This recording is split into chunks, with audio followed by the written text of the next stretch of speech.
In the glittering world of Hollywood red carpets, where every stitch and shimmer tells a story of glamour, risk, and rebellion, few moments capture the public's imagination quite like a dress that defies convention.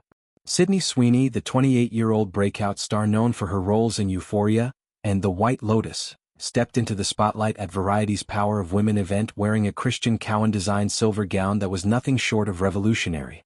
The floor-length creation sparkled under the flashbulbs, its sheer fabric revealing more than it concealed, turning heads and igniting debates across social media and talk shows alike.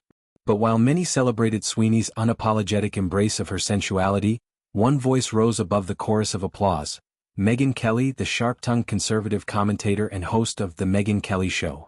At 54, Kelly didn't hold back, delivering a scathing takedown that framed the gown not as empowerment, but as a regrettable overstep in the pursuit of attention. Kelly's commentary, delivered with her signature blend of candor and conviction, cut straight to the heart of the controversy. "I object to this," she declared to her audience, her words laced with a mix of disapproval and reluctant admiration.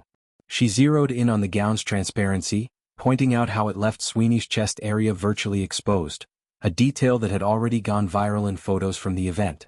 "It's completely see-through," Kelly emphasized, her tone conveying a sense of moral and aesthetic outrage.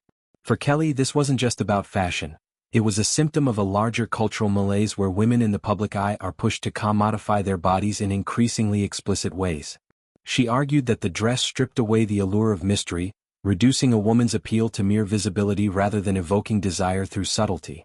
Yet, Kelly's critique wasn't born from outright disdain for Sweeney herself. Quite the contrary, she professed to being a fan of the young actress, acknowledging her talent and charisma that have propelled her to Emmy-nominated status. "I'm a Sydney Sweeney fan," Kelly admitted, before pivoting to what she saw as the gown's fatal flaw. Drawing a parallel to reality TV icon Kim Kardashian, Kelly suggested that both women share a tendency to overshare, flooding the world with images that leave nothing to the imagination. "She takes away the thing that is the sexiest," Kelly explained, "which is every guy's hope to be the one who actually sees them for real." In her view, true sexiness thrives on anticipation, on the tantalizing promise of what's hidden, not the immediate gratification of full disclosure. This philosophy, rooted in a more traditional ethos of allure, positioned Kelly as a contrarian voice in an era dominated by boundary-pushing celebrity style. To illustrate her point, Kelly dissected the gown's design with the precision of a fashion critic turned prosecutor. The Christian Cowan piece, known for its avant-garde flair, featured intricate silver threading that danced like liquid metal across Sweeney's form, but it was the strategic sheerness that stole the show, or in Kelly's eyes ruined it. She quipped about drawing the line at areola, a blunt line that elicited chuckles from her audience while underscoring her boundary. It was a rare moment where Kelly blended humor with her hardline stance, making her objection feel personal rather than preachy.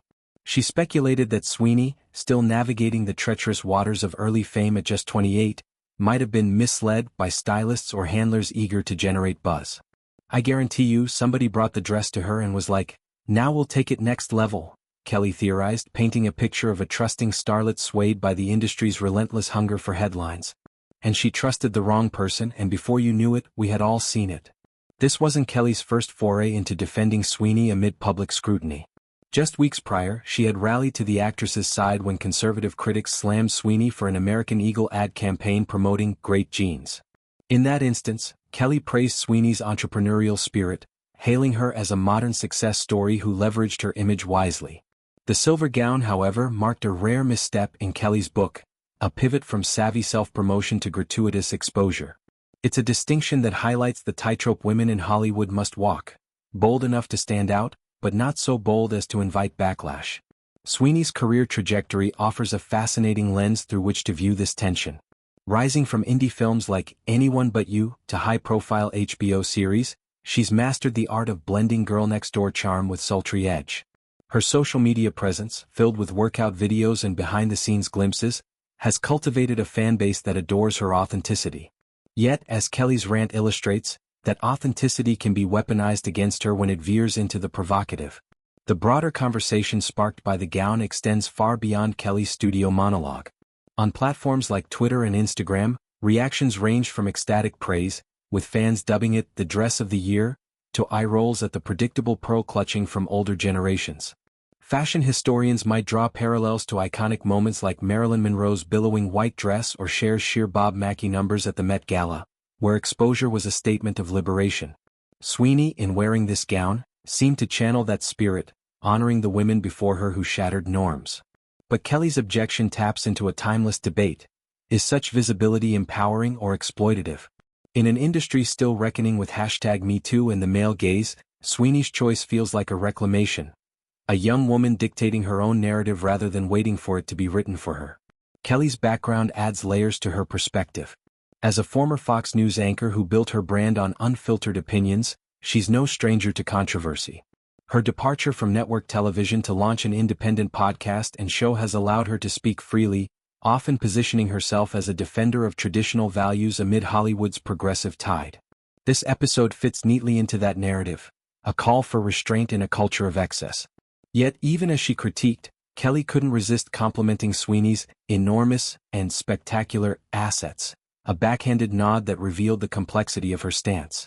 It's admiration wrapped in admonishment, a reminder that even critics are captivated by the very spectacle they decry. As the dust settles on this red carpet kerfuffle, one can't help but wonder about Sweeney's response. True to her poised persona, she hasn't directly addressed the backlash, instead letting her work, upcoming projects like immaculate sequels and potential Marvel roles, speak for her. For Sweeney, the gown was likely a deliberate choice, a glittering armor in the battle for relevance. Kelly's rail against it, meanwhile, ensures the conversation lingers, fueling think pieces and late-night monologues. In the end, this clash isn't just about fabric and flesh, it's a microcosm of generational divides, where one side sees audacity as armor and the other as armor stripped bare. Whether it's a triumph or a misfire, Sweeney's silver moment has etched itself into the annals of celebrity fashion, a shimmering testament to the power of daring to be seen.